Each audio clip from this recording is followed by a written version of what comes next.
ఎన్నో కేంద్ర ప్రభుత్వ ఆధీనంలో ఉంటుంది కాబట్టి మా నాయకుడు కూడా అనేక సంవత్సరాలు సేవ చేస్తూ ఉంటారు. నేను కూడా ఎంపీగా కొత్త కావచ్చు, కొత్త కాదు. నేను ఉద్యమకారుడిగా చేసిన విషయం చెప్పిండు, మంత్రిగా కూడా పనిచేసిన కాబట్టి నాకున్నంత అవగాహన మేరకి అది కంటోన్మెంట్ పాలక మండలి అయినా, రాష్ట్ర ప్రభుత్వమైన, కేంద్ర ప్రభుత్వమైన తప్పకుండా వాళ్ళ కర్తవ్యం ప్రజల సమస్యలు పరిష్కరించడం.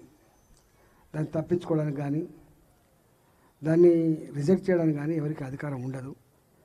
నేను ఇవాళ కంటోన్మెంట్ మీ వెంట ఉంది, కేంద్ర ప్రభుత్వం పరిధిలో ఉంటుంది కాబట్టి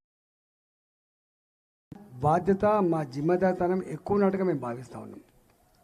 ఇక్కడ మాకు ఎమ్మెల్యే లేకపోయినప్పటికీ కూడా రాష్ట్ర ప్రభుత్వ డబ్బులు, రాష్ట్ర ప్రభుత్వ అభివృద్ధి, రాష్ట్ర ప్రభుత్వ యొక్క కన్సర్న్ తక్కువ ఉన్నప్పటికీ కూడా అతి ఎక్కువ బాధ్యత కంటోన్మెంట్ బోర్డుకు అండగా ఉంటుంది కేంద్ర ప్రభుత్వం. కాబట్టి డెఫినెట్గా మేము ఏ సమస్య వచ్చినా కూడా మీకు అండగా ఉండి వాటిని పరిష్కరించే ప్రయత్నం చేస్తామని చెప్పి మాటిస్తున్నాం.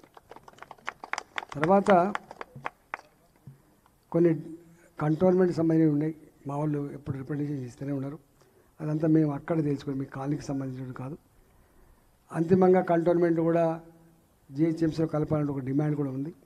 దాని మీద కమిటీ వేసిండ్రు, కొన్ని ఆల్రెడీ విలీనం అయిపోయినాయి, ఇంకా కావాల్సినవి ఉన్నాయి. దాని మంచి ఏందో చెడేందో తప్పకుండా పరిశీలన చేసుకొని ప్రజలకు ఏది మేలు జరుగుతుందో, ప్రజలకు ఏది కోరిక ఉంటుందో, మేలుతో కూడిన కోరిక ఉంటుందో తప్పకుండా వాటిని కూడా పరిశీలన చేసి పరిష్కరించేటువంటి జిమ్మదారు ముందు తీసుకుంటామని చెప్పి మీకు మాట ఇస్తూ ఉన్నాం. లాస్ట్లీ నాలాంటి వాడు ఏదైనా సమస్య చెప్తే ఇది కాదు, అది కాదు, ఇది రూల్కి విరుద్ధంగా ఉంది అని చెప్పేటోడు కాదు. Everything is possible through commitment, through conviction. కాబట్టి మా డిక్షనరీలో లేదు ఇది కాదు పో అని చెప్పే డిక్షనరీ లేదు. మాకు ఓట్లేసిన ప్రజలు వాళ్ళని విఐపీలుగా మేము అనుకుంటాం, నాకు తెలిసి అందరికంటే తొందరగా దొరికేది నేనేగా వస్తుంది. 10 నిమిషాలు వస్తే నేను దొరికిపోతాను మీకు, మా ఇల్లుకి ఇక్కడనే కాబట్టి. మీరు ఇట్లా బయలుదేరితే అలవాలు దాటితే నా తుంపుడు దాటితే నా ఇల్లే కాబట్టి మీరు సంపూర్ణంగా అందుబాటులో ఉండి మీకు 5 సంవత్సరాల కాలంలో మీరు ఏ విశ్వాసంతో మాకు ఓట్లేసి ఆశ్రయించారో అదే విశ్వాసాన్ని సమున్నతంగా నిలిపే ప్రయత్నం చేయడానికి నా ఆచరణ, నా పని విధానం ఈ 5 ఏళ్ళు ఉంటుందని చెప్పి మీకు హామీ కూడా ఇచ్చిపోతున్నాను. జనరల్గా ఇక అధికారం రాగానే కనపడరు, కేర్ చేయరు. ఇక నాకేమో పదవి వచ్చింది, సేవ చేయడం కోసం వచ్చింది అనుకుంటున్నాను. అధికారం, హోదా, డాబు దర్పం కోసం రాదు, దౌర్జన్యం చేయడానికి రాదు, రియల్ ఎస్టేట్ చేసుకోవడం రాదు.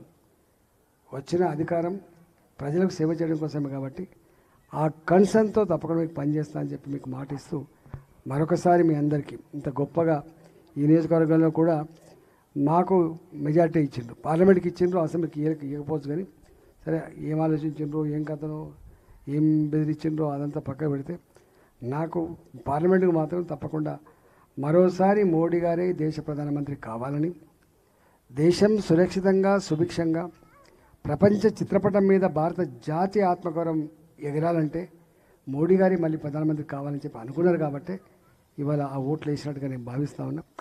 అదే ఎమ్మెల్యేకి వచ్చినప్పటికి ఎందుకో కాలేదు. కానీ ఒక్కటి మాత్రం సత్యం, 10 సంవత్సరాల మోడీ గారి పరిపాలనలో సగటు భారతీయుడు ఎక్కడ తలదించుకునే పని జరగలే. ఇప్పుడు 6 నెలలు అవుతుంది గవర్నమెంట్, ఆ గవర్నమెంట్ గురించి ఇప్పుడే కామెంట్ చేయను. కానీ ఏం జరుగుతుందో ముందు తెలుస్తుంది. ఎందుకంటే ఒకరి మీద కోపంతో ఒకరికి ఓట్లేసింది తప్ప ఇష్టంతో ఓట్లేసింది కాదు. కేసీఆర్ ఎందుకో ఆయన అహంకారము, ఆయన ఆధిపత్య ధోరణి, ఎవరిని లెక్క చేయని తనం, ఎవరిని కలవకపోవడం, ఇట్లా అనేక రకాల కలగలిసి ఆయన ఓడగొట్టాలని చెప్పి తెలంగాణ సమాజం భావించింది.